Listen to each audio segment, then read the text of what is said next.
sebetulnya di Purwakarta? Mau tahu? Mau tahu? Padahal Cikampek Purwakarta tetangga. Tetangga. Caket. Kalau saya dari Jakarta, dari Bogor kan jauh, betul? Tapi kita ngikuti perkembangan, saudara. Jadi sebelum kita cerita Sampurasun, dalam 8 tahun terakhir ini terjadi perubahan drastis di Purwakarta, saudara. Bapak Ibu yang saya cinta, selama ratusan tahun Purwakarta itu menjadi kebanggaan orang Sunda, saudara. Kenapa? Sebab Purwakarta itu identik dengan Islam. Gudangnya kiai, gudangnya ajengan, gudangnya pesantren, gudangnya santri. Saking banyaknya majelis zikir, saking banyaknya santri, saking banyak zikir di rumah-rumah, sampai-sampai Purwakarta disebut kota tasbih, saudara. Satu-satunya kota di seluruh Indonesia yang dijuluki kota tasbih, yaitu kota Purwakarta. Bagus tidak? Bagus tidak? Bagus tidak? Siapa yang nggak kenal Purwakarta, saudara? Dulu di sana ada Mamat Sempur, saudara.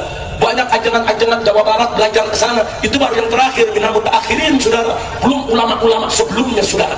Berapa banyak ajangan di Banten, berapa banyak ajangan di Pasundan, berapa banyak ajangan di tataran Sunda, saudara. Rame-rame menuntut ilmu di Purwakarta. Maka itu saya tanya, bangga tidak punya Purwakarta? Bangga tidak punya Purwakarta? Takbir! Datang nih makhluk namanya Dedi. Bukan emang benar makhluk. Makhluk bukan. Makhluk bukan. Makhluknya ini makhluk. Datang nih makhluk jadi bupati di Purwakarta, saudara. Dia ubah Purwakarta. Dia bikin di setiap pelosok kota patung, saudara. Patung-patung masa lalu, patung-patung yang dulu disembah oleh masyarakat masa lalu, saudara. Bukan itu saja, saudara. Anda masuk di pintu tol, saudara, Jatiluhur atau Gandasana, saudara, itu sudah ada patung Dasamuka. Itu patung iblis. Dasamuka itu 10 muka. 2 muka aja jelek, apalagi 10. Betul? Saya mau tanya, ada orang dibilang begini, tuh muka 2 tuh, ayo bagus atau jelek? Bagus atau jelek? Muka 2 aja udah jelek, muka 10 apalagi? Dia pajang di tengah kota, saudara. Belakangan, saudara, dia buat hampir 60 patung Hindu Bali, saudara. Dan dia mengatakan ini adat Sunda.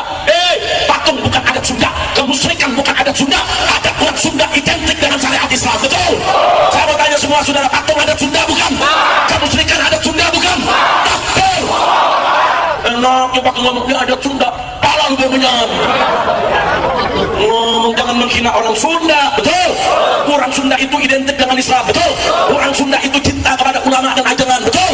Orang Sunda itu siap mati buat Allah dan Rasulnya, betul? Patung bukan adat Sunda, kemusyrikan bukan adat Sunda, betul? Takbir! Dia bikin patung. Bahkan, saudara, dia buat program dari APBD untuk membuat 1000 patung se-Purwakarta, saudara. Dari kota tasbih mau diubah menjadi kota patung. Saya tanya, kurang ajar tidak? Kurang ajar tidak? Terima atau tolak? Tinggalkan atau lawan? Takbir! Nggak sampai di situ, saudara. Yang kedua, pohon-pohon di jalanan semua, saudara, dipakein kain poleng, saudara. Kalau pakai kain putih saya tidak protes, kalau pakai kain batik saya nggak protes, tapi kalau pakai kain poleng ini ada persoalan.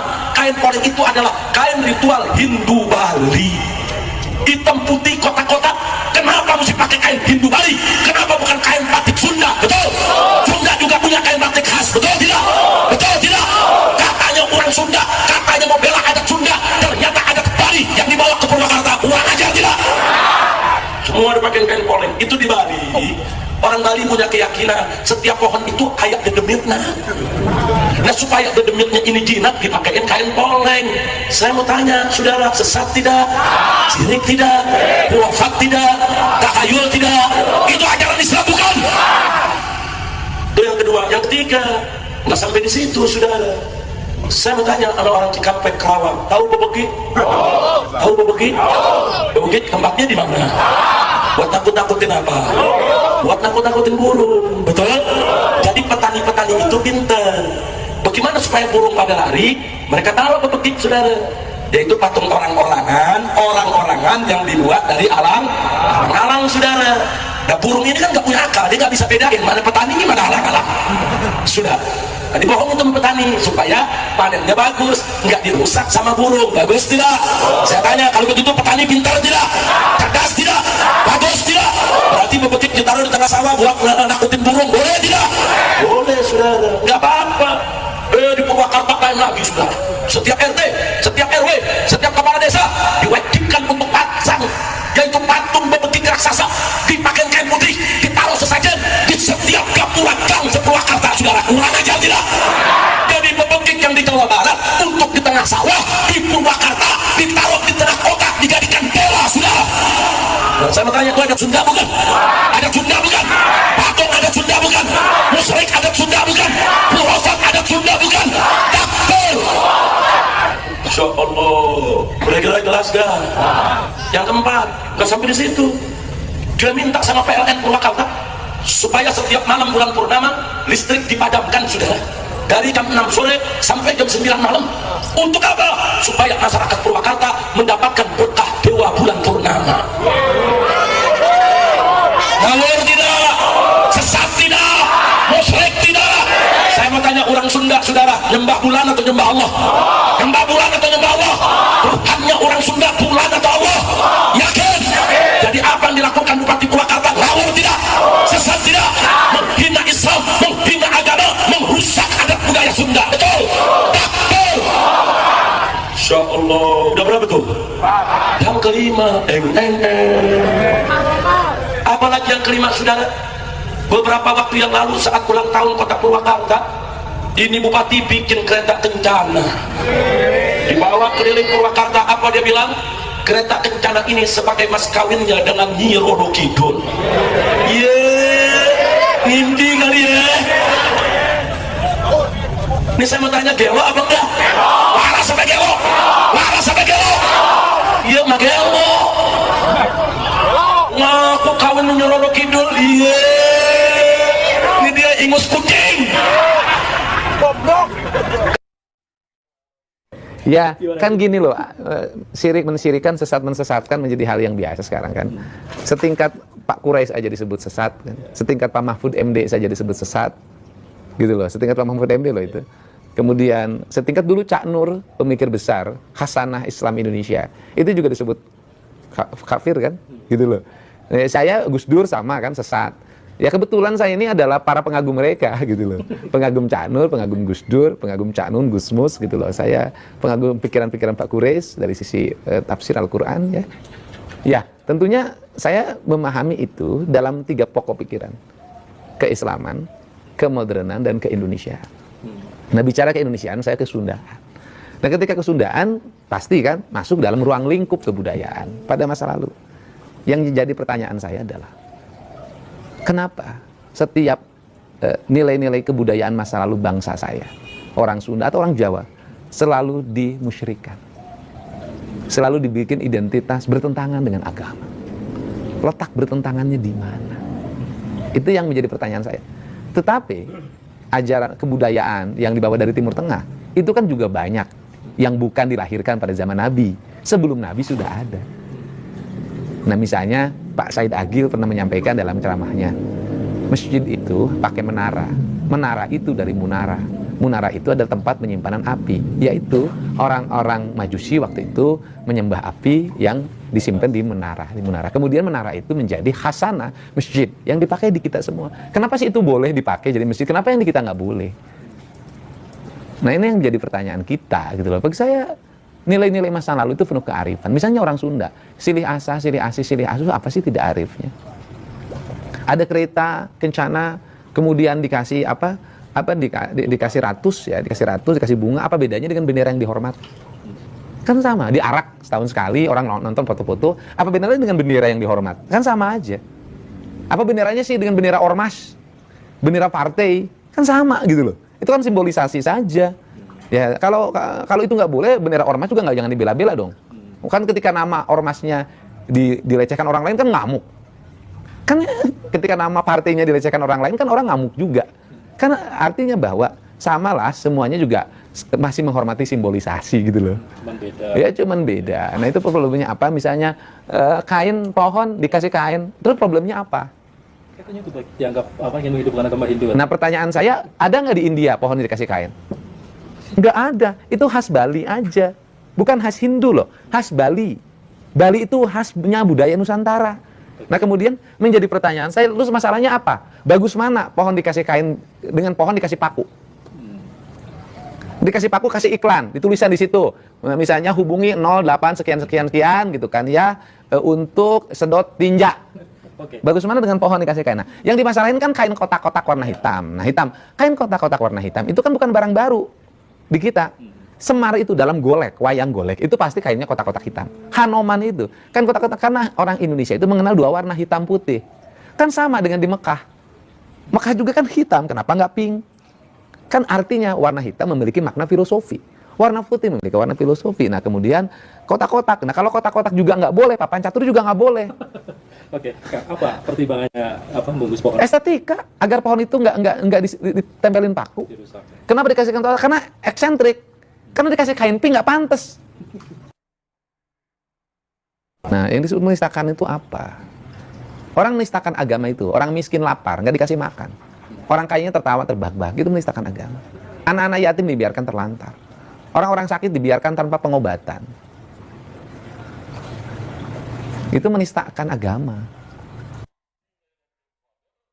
Itu kan orang pemahaman Sunda Wiwitan mereka pahami sebagai agama. Saya Sunda Wiwitan saya pahami sebagai ajaran Sunda Wiwitan. Wiwitan itu asal, awal. Ya Sunda Wiwitan Sunda yang mengajarkan tentang awal manusia penciptaannya, kecintaan terhadap lingkungan, kecintaan terhadap bersama, tidak boleh berbuat berlebihan, silih asa, silih asi, silih asu. Lebih ke filosofis. Filosofis dan nilai-nilai ajaran. Terus apa salahnya? Bukan sebagai bagian dari agama yang terlalu. Nah, pertanyaannya saya adalah dari sistem ajaran nilai yang diajarkan tentang ketuhanan, kemanusiaan, lingkungan, apa yang salah? Terus tunjukin di 1000 patung itu di mana? Mereka bilang seperti itu. Loh enggak, mereka salah pemahaman. Di Purwakarta itu, patung itu bukan barang baru. Purwakarta itu punya industri keramik pleret. Ya kan? Membikin celengan dari tanah liat, celengan semar, terkenalah celengan Paleret. Jadi itu asli Purwakarta. Celengan Paleret, dibikin patung, celengan yang besar-besar, yang harimau, yang itu, yang ini. Nah, ada khas Paleret namanya Menong. Nah, Menong itu adalah identitas Paleret dan menjadi khas Purwakarta hari ini. Saya menjadikan Menong hari ini menjadi asalnya mukanya perempuan Menong itu, ya kan? Diganti oleh saya mukanya jadi wayang dua muka. Kalau ada Dorna, di baliknya ada Semar. Kalau ada Yudhistira, di baliknya ada Duryodana. Kalau ada Sangkuni, di baliknya ada Bisma. Jadi manusia itu dua muka. Saya pasang di gerbang masuk ke arah Purwakarta lewat Jatiluhur. Itu khas yang bikinnya orang Pleret. Itu identitas kita. Terus pertanyaan saya, yang problem apa? Nah berhala, ya konsisten. Kalau patung itu dianggap berhala, dan tidak boleh, bikin keputusan yang menyeluruh untuk seluruh orang Indonesia. Dalam keputusan Kepres, dalam Perpres, dalam undang-undang.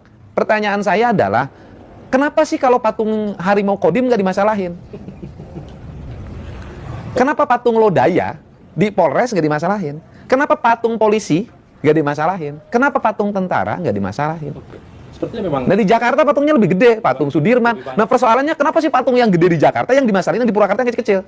Nah, itu pertanyaan saya. Kenapa sepertinya FPI? Saya nggak tahu. Sampai. Ya nggak tahu. Mungkin saking sayang. Demikian untuk video kali ini ya kawan-kawan, semoga bermanfaat bagi kita semua. Seperti yang kita lihat dalam video ya kawan-kawan, Rizik Syihab ini menurut saya lebih pantas jadi pengamat politik atau semacamnya lah ya gitu kan. Jadi saya heran juga sih kawan-kawan, apa ya isinya ya orasi-orasi seperti itu gitu. Jadi nggak ada apa ya, tidak saya dapetin deh. Kalau saya pribadi sih ya nggak saya dapatkan tuh keademan berpikir gitu kan ya, yang membuat orang untuk jernih berpikir gitu kayaknya. Nggak ada adem-ademnya gitu ya kan. Kesannya seperti orasi-orasi politik seperti itu gitu kan. Di akhir-akhir ini ya saya lihat beberapa video di media sosial, ceramah Habib Rizik Syihab nih adanya yang seperti itu ya kan, kita mesti maklum juga lah ya gitu kan ya, seperti itu orangnya gitu kan. Kemudian dari video ini juga bisa memetik pelajaran bahwasanya perlunya kita pahami ya filsafah Nusantara yang mengatakan bahwa di mana bumi dipijak di situ langit dijunjung. Jadi ya Dimana kita pijak kawan-kawan, ya kita mesti memahami, mesti menghargai, ya kan. Dengan ujuk-ujuk orang imigran Yaman ini justru mengkritik budaya leluhur kita, ya kan. Ya harus menghargai dong, makan minum di Nusantara gitu. Sementara mereka sibuk nyinyir gitu ya kan dengan apa yang ada di Nusantara ini. Ya harapan saya semoga setelah menonton video ini kita bisa lebih bijak dalam menghadapi segala hal, bisa lebih bijak menyikapi media sosial, memperluas pola pikir ya kan, lebih cerdas berlogika. Sehat selalu, sukses selalu. Terima kasih sudah menonton. Assalamualaikum warahmatullahi wabarakatuh.